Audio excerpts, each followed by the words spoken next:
Mute રાખશો બધા.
હજી તો બંધ છે.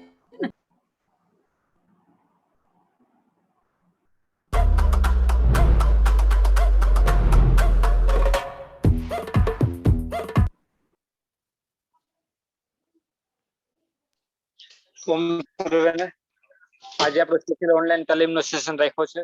હમણાં થોડા દિવસ માટે આપણે ઓનલાઈન તાલીમ લેશું કે વરસાદનું વાતાવરણ છે અને એક્ઝામ પણ બધાને ધીમે ધીમે નજીક આવે છે, તો એટલા માટે દરેક લોકોને આપણે ઓનલાઈન રાખશું. જ્યારે વરસાદ સેશન ઓછી થઈ જશે પછી પ્રેક્ટિકલમાં બોલાવશું બધાને. ઓકે, 20-20 જણાને અલગ અલગ રીતે બોલાવીએ છીએ, 20-20 જણાને. ઓકે, એટલે એ પ્રમાણે આયોજન કરેલું છે. પણ જ્યાં સુધી આપણે વરસાદ છે ત્યાં થિયરી સેશન આપણે ઓનલાઈન લઈએ. ઓકે, તો આગળનું સેશન હું આપણે મારું ભાઈને આપીશ, ભાઈ મારું ને કે આગળનું સેશન આજનું સેશન સંભાળશે. ઓકે, કદાચ ફરીથી વચ્ચેથી લિંક બંધ થઈ જાય ને સેશન અધૂરો હોય તો ફરીથી એની પાસે જોઈન થજો. ઓકે, તો આગળનું સેશન ભાઈ નું આપું છું. ઓમ ખીમભાઈ. ઓમ ઓમ હાલો આદિભાઈ, હા બોલો બોલો. હાલો. ઓકે, બધા એક ખાસ નમ્ર વિનંતી કે મ્યુટ કોઈ પણ અવાજ સેશન દરમિયાન ના રાખે. કિમભાઈ મારું માત્ર આપણી સાથે સેવા સાથે જોડાયેલા છે, તો સેશનમાં જે વિશેષ સેશન જે આપણે એક્ઝામને લગતી આઈએમપી વિશે શોર્ટમાં અને સરળ રીતે બધાને ખ્યાલ જ છે કે બુક વાંચી લો તો સહેલું પડી જાય, પણ એવું નથી. સહેલી રીતે આગળ વધીને આપણે આ સેશનનો લાભ લઈશું. ખાસ એક નવેસથી કે વચ્ચે કોઈ પણ ટોક ના કરે. બીજી એક વસ્તુ ખાસ એક નમ્ર વિનંતી કે વચ્ચે જે પણ ક્વેશ્ચન હોય એ મેસેજ કરશો એટલે તમારો જ્યારે વારો આવશે ત્યારે જ બોલવાનું રહેશે. ત્રીજી વસ્તુ એ 45 મિનિટ પૂરી થાય એટલે ફરીથી સેશન ઉપર જોડાશું. જો દિલથી જેને પાસ થવું છે એ મહેનત કર્યા વગર પાસ નહીં થવાય, બરોબર છે? એટલે બધાને નમ્ર અપીલ છે કે સેશનમાં નોટ પેન સાથે રાખે, જેથી અમુક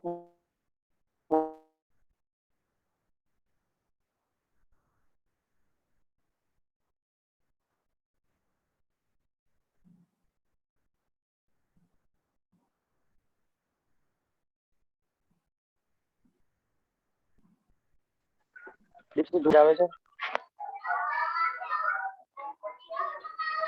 હેલો, અવાજ આવે છે? કે ભાઈ મારો અવાજ તમારી સુધી સંભળાય છે? જી જી સંભળાય છે. મારો અવાજ સંભળાય છે? મારો સંભળાય છે? ઓકે, આપ રેડી છો? ઓકે જી ઓમ જી જી જી ઠીક છે. પેલા આપણું ઇન્ટ્રોડક્શન આપી અને જલ્દીથી આપણે જે મેન મુદ્દાઓ ઉપર અમે સરળ રીતે સમજાવી દઈશું. અને આપનો કિંમતી સમય કાઢીને આપ્યો છે, આપનો ખૂબ ખૂબ આભાર. આપ સેશન લઈ શકો. સ્ટાર્ટ. ઓમ પ્રણામ. મારો અવાજ આવે છે? અવાજ હા, સંભળાય છે સર. હાર્દિક? હા, ઓકે છે, ઓકે છે. તો મારું નામ ખીમભાઈ, કુતિયાણા તાલુકા યોગ કોચ. છેલ્લા 5-6 મહિનાથી ગુજરાત રાજ્ય યોગ બોર્ડ સાથે જોડાઈ અને પોરબંદર જિલ્લાના જે કુતિયાણા તાલુકાની જવાબદારી ગુજરાત રાજ્ય યોગ બોર્ડ દ્વારા મને સોંપવામાં આવી છે. તો સૌથી પહેલા આપણે યોગ ની વાત કરીએ તો યોગ જે શબ્દ છે એ યુજ ધાતુ ઉપરથી ઉતરી આવ્યો છે અને યુજ ધાતુ ઉપરથી યોગ શબ્દ આવ્યો છે. ઘણા સાધકો છે યોગની યોગા એવો શબ્દ બોલતા હોય છે. ખરેખર યોગ માટે યોગા શબ્દ આપણા માટે ખરેખર અનુકૂળ નથી. આપણે બધાએ યોગ શબ્દનો જ ઉપયોગ કરવો જોઈએ. યોગનો અર્થ થાય છે જોડવું, જકડી રાખવું, ભેગું કરી રાખવું. આજનો જે આપણે જે ભેગા મળ્યા છીએ તો એનો મુખ્ય હેતુ યોગના માધ્યમથી જ આપણે સાથે મળ્યા છીએ. તો યોગની વાત કરીએ તો યોગને આજે વિશ્વ પટલ પર જે સ્થાપિત કર્યો છે તો એમાં મુખ્ય ભૂમિકા છે પરમ પૂજનીય, પરમ આદરણીય સ્વામી રામદેવજીએ. એને યોગને વિશ્વ પટલ પર સ્થાપિત કરી અને દેશ દુનિયાને કીધું છે કે ભાઈ આ અમૃત તત્વ છે, જેનાથી જેટલું પીવાય તેટલું પીઓ. તો એમાંથી સૌથી વધુ જેણે યોગ ઉપર જેણે પીધું છે એવા આપણા માનનીય, સમમાનનીય, આદરણીય આપણા ગુજરાત રાજ્ય યોગ બોર્ડના ચેરમેન શિષપાલજી, કે જેણે યોગને, જેનો જે ઉદ્દેશ્ય છે કે યોગી બનો, નિરોગી બનો અને પરિવારને, સમાજને ઉપયોગી બનો અને ઘર ઘર સુધી યોગ પહોંચાડવામાં ગુજરાતમાં જો કોઈ મુખ્ય ભૂમિકા હોય તો તે છે આપણા ગુજરાત રાજ્ય યોગ બોર્ડના માનનીય ચેરમેન શિષપાલજી. એવી જ રીતે આપણા પોરબંદરની વાત કરીએ તો 21 જૂનના રોજ પરમ પૂજનીય આપણા માનનીય સન્માનનીય આદરણીય મુખ્યમંત્રીના હસ્તે જે એક પુરસ્કાર તરીકે જેની નામના આવી છે એવા આપણા યુવા કર્મઠ યોગ કોચ ભાઈ હાર્દિકભાઈ અને તેની સાથે આપણા માનનીય સોનેગ્રાભાઈ કે જેણે યોગ ઉપર આજની ટેકનોલોજી ઉપર એને ખૂબ કામ કરી અને હાર્દિકભાઈ સાથે હાથ મિલાવી અને આપણા પોરબંદરનું નામ જેણે રોશન કર્યું છે એવા હાર્દિકભાઈ તના અને આપણા બીજા એવા યોગ કોચ દીપભાઈ સોનાગરા. તો એને આપણા ગુજરાતની અંદર પોરબંદરનું નામ રોશન કર્યું છે. તો એવા ઘણા બધા આપણા યોગ કોચ છે, હેતલબેન છે, આપણા જીવાભાઈ છે, એને પણ ખૂબ યોગની અંદર કામ કર્યું છે. તો હવે આપણે યોગની અંદર એક કદમ આગળ હાલ્યું. અત્યાર સુધી આપણે આસન, પ્રાણાયામ, સૂર્ય નમસ્કાર, જોગિંગ આ વિશે આપણે ખૂબ સમજતા હતા અને આપણા યોગ સાધકોને આ વિશે વાત કરતા હતા. પણ હવે યોગ બોર્ડનું થોડુંક વલણ બદલ્યું છે અને એક્ઝામ તરફ આગળ વધ્યું છે. હવે યોગને આગળ વધારવા હોય તો આપણે આસન પ્રાણાયામથી નહીં, પણ જે આપણા યોગના જે ગ્રંથો છે, જેવી રીતે કે ઘેરડ સંહિતા છે, હઠયુગ પ્રદીપિકા છે, હઠ રત્નાવલી છે, શિવ સંહિતા છે, સિદ્ધ સિદ્ધાંત પદ્ધતિ છે, વશિષ્ઠ સંહિતા છે, ગોરખ સંહિતા છે, આના વિશે પણ આપણે થોડું જાણવાની ખૂબ જરૂર પડશે. અને આ શાસ્ત્રો આધારિત જ આપણે જે યોગ બોર્ડ દ્વારા આની એક્ઝામ લેવામાં આવે છે. તો થોડી આપણે આ શાસ્ત્રો વિશે થોડોક વિસ્તારથી વાત કરશું અને ત્યારબાદ આપણા જે આજનો મેન જે પોઈન્ટ છે એ છે ચક્ર અને મુદ્રા વિશે આપણે વિસ્તારથી વાત કરશું. તો ઘેરડ સંહિતાની અંદર 7 ચક્રો વિશે વિસ્તારથી વાત કરવામાં આવી છે. હઠયોગ પ્રદીપિકામાં 7 ચક્રો વિશે, હઠ રત્નાવલીમાં 7 ચક્ર, શિવ સંહિતામાં 7, સિદ્ધ સિદ્ધાંત પદ્ધતિમાં 9 ચક્ર વિશે વાત કરવામાં આવી છે.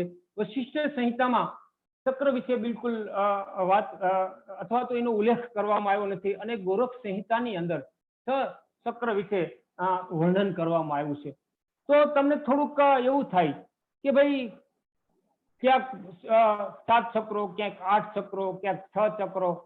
તો અલગ અલગ શાસ્ત્રોની અંદર અલગ અલગ ચક્રો વિશે આપણા શાસ્ત્રોની અંદર વાત કરવામાં આવી છે. જેવી રીતે આપણે રામાયણ જોઈએ તો વાલ્મીકી રામાયણ, તુલસીદાસ કૃત રામાયણ, એવા ઘણા બધા ઋષિ મુનિએ રામાયણ લખી છે. તો એનો મુદ્દા છે એ થોડા અલગ હોય છે. એવી જ રીતે યોગ શાસ્ત્રની અંદર જે શાસ્ત્રો છે એની અંદર પણ આવી રીતે થોડું એના વર્ણન કરવામાં આવ્યા હોય છે.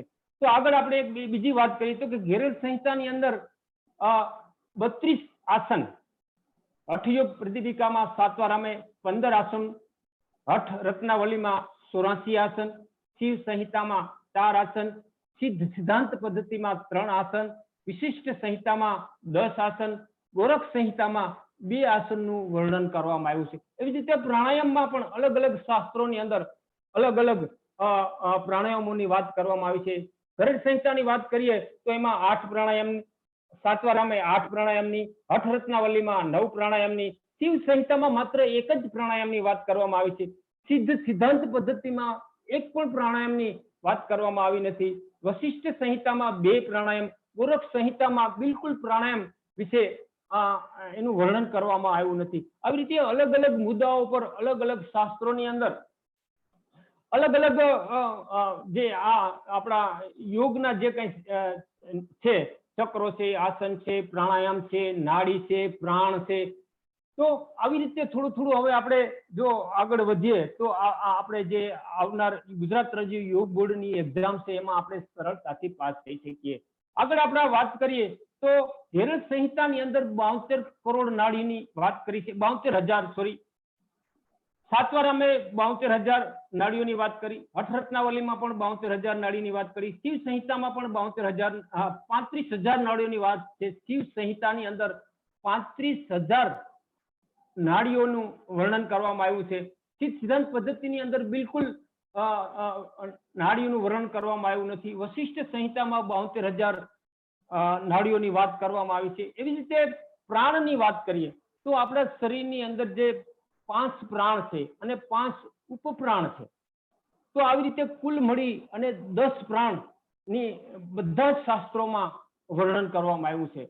જો 5 જે પ્રાણ છે, પ્રાણ, અપાન, ઉદાન, સમાન, વ્યાન, આ મેન પ્રાણ છે. એવી જ રીતે 5 જે ઉપપ્રાણ છે, નાગ, દેવદત્ત, ધનંજય, આવી રીતે કુલ 10 પ્રાણ આપણા શરીરમાં સ્થિત છે અને 10 પ્રાણાયામોની વાત બધા શાસ્ત્રોમાં એનો ઉલ્લેખ કરવામાં આવ્યો છે. એથી આગળ આપણે વાત કરીએ તો હઠ યોગ છે, સપ્તાંગ યોગ છે, અષ્ટાંગ યોગ છે, એવી રીતે ચતુર્થ યોગ છે. આવા અલગ અલગ શાસ્ત્રોની અંદર અલગ અલગ યોગની વાત કરવામાં આવી છે. મહર્ષિ પતંજલિની વાત કરીએ તો એણે અષ્ટાંગ યોગની વાત કરી છે. યમ, નિયમ, આસન, પ્રાણાયામ, પ્રત્યાહાર, ધારણા, ધ્યાન, સમાધિ. આ મહર્ષિ પતંજલિનું અષ્ટાંગ યોગ છે. પેલા જે 5 અંગ છે, યમ, નિયમ, આસન, પ્રાણાયામ, પ્રત્યાહાર, એ 5 બહિરંગ છે. બાકીના 3 છે ધારણા, ધ્યાન અને સમાધિ અંતરંગ છે. આવી રીતના આવા જ અષ્ટાંગ યોગની ઘણા બધા પ્રશ્નો બને. તો આવી રીતે અષ્ટાંગ યોગનો આવી રીતે આપણે થોડુંક અધ્યયન કરી લઈએ તો આવનારની જે એક્ઝામ છે એમાં આપણે સરળતાથી પાસ થઈ શકીએ. એવી જ રીતે મહર્ષિ ઘેરડ સંહિતાની અંદર સપ્તાંગ યોગની વાત કરી છે. 7 અંગ બતાવ્યા છે. જે મહર્ષિ પતંજલિ 8 અંગ યોગના બતાવ્યા, એમ ઘેરડ સંહિતાની અંદર 7 અંગ સપ્તાંગ યોગ ઘેરડ સંહિતામાં વાત કરી છે. સટકર્મ, આસન, પ્રાણાયામ, મુદ્રા, પ્રત્યાહાર, ધ્યાન અને સમાધિ. આ રીતે 7 અંગો મહર્ષિ ઘેરડે સપ્તાંગ યોગમાં બતાવ્યા છે. સટકર્મ કરવાથી શરીરની શુદ્ધિ થાય, આસન કરવાથી દ્રઢતા આવે, પ્રાણાયામ કરવાથી હલકાપન આવે, મુદ્રા કરવાથી સ્થિરતા આવે, પ્રત્યાહાર કરવાથી ધૈર્ય અને ધ્યાન કરવાથી આત્મ સાક્ષાત્કાર અને સમાધિથી નિર્લિપ્તતા. આમાં પણ ઘણા બધા તમને પ્રશ્નો બની શકે. તો આવા પ્રશ્નોમાં આપણે આ રીતે થોડું ધ્યાન આપીએ. સટકર્મથી શરીરની શુદ્ધિ, પૂરા શરીરની શુદ્ધિ સટકર્મથી થાય, આસનથી દ્રઢતા આવે શરીરની અંદર, પ્રાણાયામ કરવાથી હલકાપન આવે, ફરપ આવે, એકદમ હલકું શરીર બને પ્રાણાયામ કરવાથી, મુદ્રા કરવાથી સ્થિરતા આવે અને પ્રત્યાહાર કરતી ધૈર્ય આવે, ધ્યાન કરવાથી સાક્ષાત્કાર અને સમાધિથી નિર્લિપ્તતા. આમાંથી ઘણા બધા આપણે જેવી રીતે પ્રશ્નો બને છે એવું આવું ધ્યાન રાખવાથી આપણે એક્ઝામમાં સારી રીતે પાસ થઈ શકીએ. એવી જ રીતે ચતુરંગ યોગ મહર્ષિ સાત્વારામ એને 4 અંગ વિશે વાત કરી: આસન, પ્રાણાયામ, મુદ્રા અને સમાધિ. તો પ્રશ્ન બને કે સાત્વારામ આધારિત કયા અંગ બતાવવામાં આવ્યા છે? તો આપણે આસન, પ્રાણાયામ, મુદ્રા અને સમાધિ વિશે આ રીતે આપણે વિસ્તારથી સમજાવી કહી શકીએ. અને આપણા જે એમાં જે કઈ પ્રશ્નો બને છે એ પ્રશ્નોનો આરામથી આપણે સરળતાથી ઉત્તર દઈ શકીએ. એવી જ રીતે સૂર્ય નમસ્કારની જો આપણે વાત કરીએ તો સૂર્ય નમસ્કારમાં પણ ઘણા બધા પ્રશ્નો બને. જે 12 જેના પોજ છે તો એમ પૂછે કે ભાઈ સૂર્ય નમસ્કારની અંદર કેટલા પોજ? તો આપણે 12 પોજ કહીએ. અને સૂર્ય નમસ્કારની અંદર જો આપણે પૂછવામાં આવે કે કેટલા આસન, તો કે 7 આસન. સૂર્ય નમસ્કારની અંદર રિપીટ આસન, તો કે 5 આસન છે એ રિપીટ થાય છે. એવી રીતે આસનોના નામ છે સૂર્ય નમસ્કારની અંદર. પહેલું છે પ્રણામાસન, બીજું છે ઉદ્ધર હસ્તાસન, ત્રીજું છે પાદ હસ્તાસન, ચોથું છે દક્ષિણ અશ્વસંશાલાસન, 5મું પર્વતાસન, 6ઠું સાષ્ટાંગાસન, 7મું ભુજંગાસન, 8મું ફરી પર્વતાસન, 9મું વામ અશ્વસંશાલાસન, 10મું પાદ હસ્તાસન, 11મું ઉદ્ધર હસ્તાસન અને 12મું પ્રણામ આસન. આ રીતે પણ પ્રશ્ન કરવામાં આવે. એવી જ રીતે સૂર્ય નમસ્કારની અંદર એના જે મંત્રો છે એનો પણ આપણે વિસ્તારથી જો સમજી લઈએ તો એમાં પણ આપણે આરામથી પાસ થઈ શકીએ. જેવી રીતે જે 12 જે મંત્રો છે એમાં ક્વેશ્ચન આવે કે ભાઈ પેલો જે મંત્ર છે પહેલા જ પોજનો તો ઈ કયો, 12મા પોજનો મંત્ર કયો. તો આ રીતે એક્ઝામમાં આવા પ્રશ્નો હવે આવે છે. તો આજે આપણે વિસ્તારથી વાત કરવાની છે ઈ ચક્રો વિશે. તો મેં તમને પેલા વાત કરી કે અલગ અલગ શાસ્ત્રોની અંદર અલગ અલગ કોઈમાં 7, કોઈમાં 8, કોઈમાં 9, કોઈમાં 6. તો આવી રીતે અલગ અલગ શાસ્ત્રોની અંદર અલગ અલગ ચક્રોની વર્ણન કરવામાં આવ્યું છે. તો આપણા શરીરની અંદર આપણે અત્યારે 7 ચક્રો વિશે અને જે 8મું છે બીજ ચક્ર, એની આપણે અત્યારે નહીં લઈ, માત્ર અને માત્ર 7 ચક્રો વિશે. તો ચક્રમાં પણ ઘણા બધા પ્રશ્નો બની શકે કે ભાઈ પેલું ચક્રનું નામ, બીજાનું નામ, એનો રંગ, એનું સ્થાન, એની પાંખડી, એનું કાર્ય, કયા સ્થાન ઉપર સ્થિત. આવી રીતે ચક્રની અંદર ઘણા બધા પ્રશ્નો બની શકે. તો આવા જે યોગની અંદર જે કઈ પ્રશ્નો છે એ જો થોડાક આપણે સમજી લઈએ તો યોગ બોર્ડનું જે એક્ઝામ છે એમાં આપણે સારી રીતે પાસ થઈ શકીએ. તો ચક્ર કુલ 7 ચક્રની આપણે અત્યારે જો વાત કરીએ તો આપણા મેરુદંડ કમરથી લઈ અને મસ્તિષ્ક સુધીનો જે ભાગ છે એને આપણે મેરુદંડ કહીએ. તો મેરુદંડની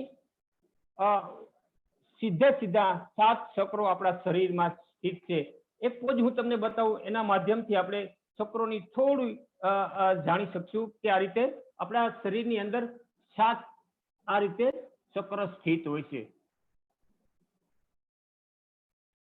તો એમાંનું પેલું જે ચક્ર છે એ છે મૂલાધાર ચક્ર. આપણે જ્યારે આસન કરાવતા હોય, આપણે જે યોગ સાધકો છે એ આસન કરાવે તે આપણે પેલો જ પ્રશ્ન કરીએ છીએ કે કમર સીધી, એ છે ને કે કમર સીધી. તો કમર સીધી રાખવાથી આપણા જે 7 ચક્રો છે એક સીધી લીટીમાં આવે, અને એક 7 ચક્ર એક સીધી લીટીમાં આવે ત્યારે એ જે ચક્રોની જે ઉર્જા છે એ આપણે પ્રાપ્ત થાય. તો આસન કરતી વખતે, પ્રાણાયામ કરતી વખતે આપણું જે મેરુદંડ છે એ સીધો રાખવો જોઈએ, જેનાથી એક ચક્રો એક સીધી લીટીમાં આવવાથી એ બધા જાગૃત થાય. ખબર હોય તો એક તાળા આવતા, એમાં 3 નંબર હોય, અને જે તાળાના જે નંબર હોય એ એક સીધી લીટીમાં આવે ત્યારે જ તાળું ખુલે.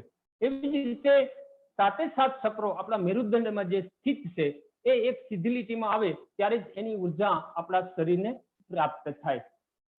તો પેલું જે ચક્ર છે એ છે મૂલાધાર ચક્ર, કે જે આપણા પાયુની આસપાસ, ગુંદા માર્ગની આસપાસ સ્થિત છે. એનો રંગ લાલ છે. એની પાંખડી 4 પાંખડીનું એ ચક્ર છે. મૂલાધાર ચક્ર, એની પાંખડી 4, રંગ લાલ, સ્થાન ગુંદા માર્ગ અથવા પાયુની આસપાસ આપણા મેરુદંડની પાછળનો જે ભાગ છે ત્યાં એક સીધી લીટીમાં જે 7 ચક્રોની વાત કરીએ એમાં પહેલું જે ચક્ર છે એનું સ્થાન પાયુની આસપાસ. આ ચક્રનો બીજ મંત્ર લ છે. આ ચક્રનો સીધો સંબંધ અપાન વાયુ સાથે છે. અપાન વાયુ આપણા શરીરની અંદર જે 5 વાયુ છે, 5 પ્રાણ જેને આપણે કહીએ છીએ અપાન, એમાંનો એક પ્રાણ છે અપાન. પ્રાણ, અપાન, ઉદાન, સમાન, એમાં અપાન, જે અપાન વાયુ છે એ આપણા શરીરની અંદરથી ગરમી દ્વારા, મળમૂત્ર દ્વારા આપણા શરીરની અંદર જે વિજાતી તત્વો જે બહાર કાઢે છે એને અપાન વાયુ કહેવાય. તો મૂલાધાર ચક્રનો સીધો સંબંધ અપાન વાયુ સાથે છે. અને આ ચક્ર જાગૃત થાય તો આપણા શરીરની અંદરથી શરીરમાં આ અપાન વાયુની જે ખામી છે એ દૂર થાય. તો આ થયું મૂલાધાર ચક્ર.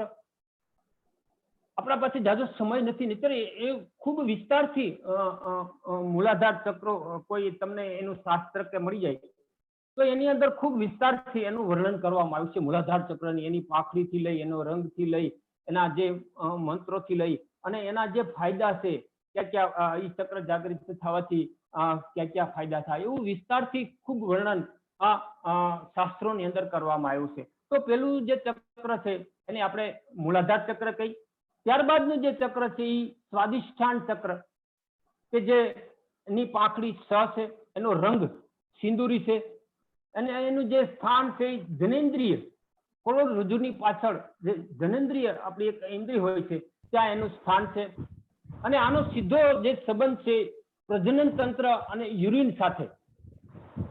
તો આ છે સ્વાદિષ્ઠાન ચક્ર, એની પાંખડી સ, રંગ સિંદૂરી, સ્થાન જનેન્દ્રિયની આસપાસ, અને એનું જે કાર્ય છે એ પ્રજનન અને યુરિન સાથે એનો સીધો સંબંધ છે. તો પેલું મૂલાધાર, બીજું સ્વાદિષ્ઠાન, અને ત્રીજું જે ચક્ર છે એ છે મણિપુર ચક્ર. ત્રીજું ચક્ર છે મણિપુર ચક્ર. હવે મણિપુર ચક્ર છે એ નાભીની આસપાસ અથવા તો નાભીમાં આ ચક્ર સ્થિત છે, અને એનો રંગ છે પીળો, અને આ ચક્ર છે એ થોડી લાઇટ ગઈ છે. તો આ મણિપુર ચક્રની આપણે વાત કરીએ તો નાભીની આસપાસ આ મણિપુર ચક્ર સ્થિત છે, અને એનો સીધો સંબંધ આપણી પાચન શક્તિ સાથે છે. પાચન શક્તિ સાથે સીધો સંબંધ છે મણિપુર ચક્રનો. અને ત્યારબાદ એક જે ચક્ર છે મણિપુરની ઉપર, અનહાત ચક્ર, અથવા તો એને આપણે હૃદય ચક્ર પણ કહી શકીએ. તો હૃદય ચક્ર અથવા તો અનહાત ચક્ર, ઘણા બધા શાસ્ત્રોની અંદર આ બે જે ચક્ર છે અનહાત અને મણિપુર, એને અલગ અલગ બતાવે છે. તો ચક્રની સંખ્યા છે એ વધી જાય છે, પણ આપણે ખાલી અત્યારે હૃદય ચક્ર અથવા તો મણિપુર ચક્ર ની વાત કરીએ તો મણિપુર ચક્ર જે છે એ બે સ્તનની વચ્ચે છાતીમાં સ્થિત છે, અને એનો જે સંબંધ છે એ સીધો પ્રાણવાયુ સાથે છે, હૃદય સાથે. તો પ્રાણવાયુ હૃદય ચક્ર, અને ત્યારબાદ તેની ઉપર એક ચક્ર સ્થિત છે એ છે વિશુદ્ધિ ચક્ર, જે ગળામાં સ્થિત છે, વિશુદ્ધિ ચક્ર. અને એનો સીધો સંબંધ થાઇરોઇડ ગ્રંથિ, પેરાથાઇરોઇડ ગ્રંથિ સાથે સીધો સંબંધ છે. વિશુદ્ધિ ચક્ર ગળામાં સ્થિત છે. અને ત્યારબાદ આપણા કપાળની અંદર એક ચક્ર સ્થિત છે, એ છે આજ્ઞા ચક્ર, અથવા તો ભગવાન શિવનું જે ત્રિનેત્ર પણ એને આપણે કહી શકીએ. તો આજ્ઞા ચક્ર, અને ઈથી ઉપર એક જે ચક્ર છે એ સહસ્ત્રાચાર ચક્ર, જે માથાના તાળવા ઉપર સ્થિત છે. અને આ સહસ્ત્રાચાર ચક્ર છે એ 1000 પાંખડીઓનું બનેલું ચક્ર છે, 1000 પાંખડીઓનું. અને જે આજ્ઞા ચક્ર છે એની 2 પાંખડીઓનું બનેલું છે. તો આવી રીતે આપણા શરીરની અંદર 7 ચક્રો આવી રીતે સ્થિત છે, અને એની જે કાર્ય પ્રણાલી છે એ આવી રીતે આપણા શરીરમાં એ કામ કરે છે. આ ચક્ર જાગૃત થવાથી, જેને આપણે કહીએ છીએ કુંડલીની જાગૃત, કુંડલીની જાગૃત થાય, અને જેની કુંડલીની જાગૃત થાય એ એક માનવમાંથી મહામાનવ બની શકે, મહાપુરુષ બની શકે. આ ચક્રો બધા જાગૃત થવાથી મનુષ્યની અંદર હજારો માણસોની તાકાત આ ચક્રો જાગૃત થવાથી, મતલબ 1000 માણસની શક્તિ એટલે કે એક બાજુ આપણે અને એક બાજુ હજારો માણસો આપણે પાડી નાખે, કે આપણે 1000 માણસોને પાડી નાખીએ એવું નહીં, પણ હજારો માણસો આપણો એક એક બોલ ઉપાડી લે, આપણું માન સન્માન, હજારો માણસો આપણું માન સન્માન જાળવે. તો આને કહીશું આપણે કુંડલીની જાગરણ. આ ચક્ર જાગૃત થવાથી કુંડલીની જાગૃત થાય, અને કુંડલીની જાગરણ માં મુખ્ય કોઈ ભૂમિકા હોય તો એ છે અષ્ટાંગ યોગ. અષ્ટાંગ યોગનું સંપૂર્ણ પાલન થવાથી ચક્ર જાગૃત થાય, અને ચક્ર જાગૃત થવાથી કુંડલીની જાગૃત થાય. તો આવી રીતે આપણા શરીરની અંદર એક સીધી લીટીમાં 7 ચક્ર સ્થિત હોય, અને વિસ્તારથી તમારે જો આનો અભ્યાસ કરવો હોય આ 7 જે ચક્ર છે એનો, તો એક કોઈ પુસ્તકની અંદર એના મંત્રથી લઈ, એના રંગથી લઈ, અને એના કાર્ય પ્રણાલીથી લઈ, અને શાસ્ત્રોની અંદર તો એમાં ખૂબ ઉલ્લેખ છે, ખૂબ વિસ્તારથી ચક્રને વિસ્તારથી બતાવવામાં આવ્યું છે. તો આ રીતે આપણા શરીરની અંદર 7 ચક્ર સ્થિત છે, અને એના જે કાંઈ પ્રશ્નો બને તો એના આવી રીતે આપણે ઉત્તર દઈ શકીએ. તો એવી જ રીતે બીજું જે આપણું પ્રકરણ છે એ બીજા પ્રકરણની આપણે વાત કરીએ તો છે મુદ્રા. મુદ્રા તો આપણા શરીરની અંદર આપણું જે શરીર છે એ 5 તત્વોનું બનેલું છે. અગ્નિ, આકાશ, જલ, વાયુ અને પૃથ્વી. મહર્ષિ પતંજલિ એક શાસ્ત્રની અંદર કહે છે કે યથા પિંડે તથા બ્રહ્માંડે. જેમ આપણા શરીર 5 તત્વોનું બનેલું છે એવી જ રીતે પૂરું બ્રહ્માંડ પણ 5 તત્વોનું બનેલું છે. અગ્નિ, આકાશ, જલ, વાયુ અને પૃથ્વી. જો યથા પિંડે તથા બ્રહ્માંડે, તો જેમ બ્રહ્માંડની અંદર 2 તત્વો ભળવાથી બ્રહ્માંડની અંદર જે કાંઈ ફેરફાર થાય એવી જ રીતે આપણા શરીરની અંદર પણ 2 તત્વો બનવાથી 2 તત્વો મળવાથી આપણા શરીરમાં પણ પરિવર્તન આવે છે. જેવી રીતે અંગૂઠો છે એ અગ્નિ તત્વનું પ્રતિનિધિત્વ કરે, પેલી આંગળી જેને આપણે તર્જની કે એ વાયુ તત્વનું પ્રતિનિધિત્વ કરે, આકાશનું પ્રતિનિધિત્વ કરે, અનામિકા પૃથ્વીનું પ્રતિનિધિત્વ કરે, એ જળનું પ્રતિનિધિત્વ કરે. અગ્નિ, આકાશ, જલ, વાયુ અને પૃથ્વી. આમ 5 જે આપણી હાથની આંગળીઓ છે એ 5 તત્વોનું પ્રતિનિધિત્વ કરે. અંગૂઠો છે એ અગ્નિનું પ્રતિનિધિત્વ, પેલી આંગળી માને તર્જની વાયુનું પ્રતિનિધિત્વ, મધ્યમાં આકાશનું પ્રતિનિધિત્વ, અનામિકા પૃથ્વીનું પ્રતિનિધિત્વ અને કનિષ્ક જે છે તે પાણીનું પ્રતિનિધિત્વ, જલનું પ્રતિનિધિત્વ કરે. તો જેમ બ્રહ્માંડની અંદર અગ્નિ હોય અને એમાં વાયુ ભળવાથી અગ્નિની તીવ્રતા વધે, એવી જ રીતે અગ્નિની અંદર વાયુ ભળવાથી અગ્નિની તીવ્રતા વધે, એવી રીતે અગ્નિની અંદર જલ ભળવાથી અગ્નિનું તીવ્રતા ઘટે. એવી જ રીતે આપણા શરીરમાં પણ 2 તત્વો ભળવાથી આપણા શરીરની અંદર પણ એવા. તો આપણે વાત કરવાની હતી લાઇટના અભાવને કારણે અંધારામાં રહી ગયું હતું, તો એને આપણે થોડુંક આગળથી લઈ લઈએ. આપણે હૃદય ચક્ર, અનાહત ચક્રની વાત કરીએ તો એની 12 પાંખડી વાળું તે ચક્ર રંગ છે લીલો અને હૃદયમાં અથવા તો છાતીમાં એ સ્થિત છે. અને આ ચક્રનો બીજ મંત્ર છે ય. આ ચક્રનો સંબંધ પ્રાણ સાથે જો સંબંધ છે, પ્રાણવાયુ વ્યવસ્થિત કામ કરે જો હૃદય ચક્ર જાગૃત થાય તો. મણિપુર ચક્રની આપણે વાત કરતા હતા તો એની 10 પાંખડી છે, એનો રંગ છે પીળો, સ્થાન નાભીમાં. કાળી આ ચક્રનો બીજ મંત્ર ર છે અને સીધો સંબંધ છે, પાચન ક્રિયા મજબૂત બનાવે મણિપુર ચક્ર જાગૃત થવાથી. ચક્ર છે એની 16 પાંખડી છે, એનો રંગ આછો વાદળી, સ્થાન કંઠમાં. વિશુદ્ધિ ચક્રનું સ્થાન કંઠમાં છે અને આ ચક્રનો બીજ મંત્ર હ અને સીધો સંબંધ થાઇરોઇડ અને પેરાથાઇરોઇડ ગ્રંથિ સાથેનો સીધો સંબંધ છે આ વિશુદ્ધિ ચક્રનો. એવી જ રીતે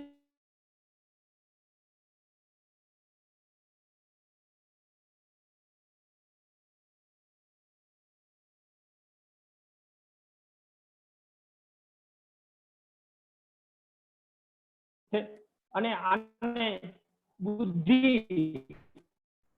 અને બુદ્ધિનું કેન્દ્ર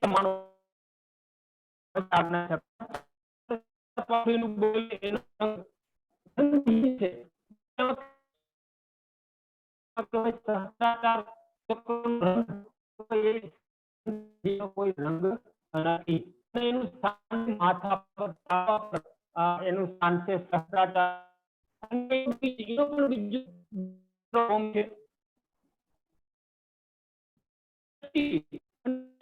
ધ્યાન મુદ્રા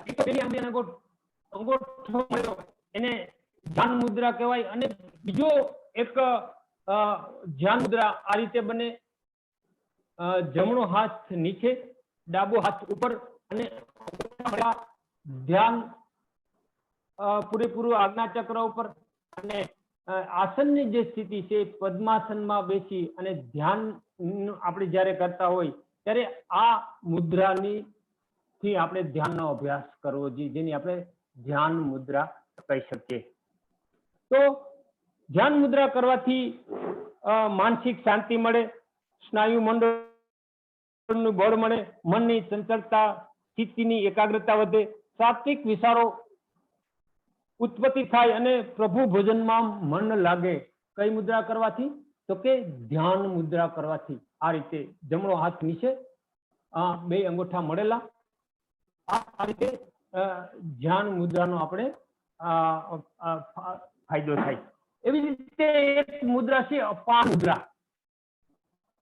અપાન વાયુની આપણે થોડીક વિસ્તારથી વાત કરી કે ભાઈ અપાન વાયુનું સ્થાન આપણા શરીરની અંદર જે 5 પ્રાણ છે એમાં એક પ્રાણ છે અપાન. હવે આ 5 જે વાયુ છે એ 5 જે પ્રાણ છે એમાં શરીરની અંદર અલગ અલગ સ્થાન બતાવવામાં આવ્યા છે. તો પ્રાણ છે એ છાતીમાં સ્થિત છે, અપાન છે નાભીથી પગના અંગૂઠાથી સ્થિત છે, પછી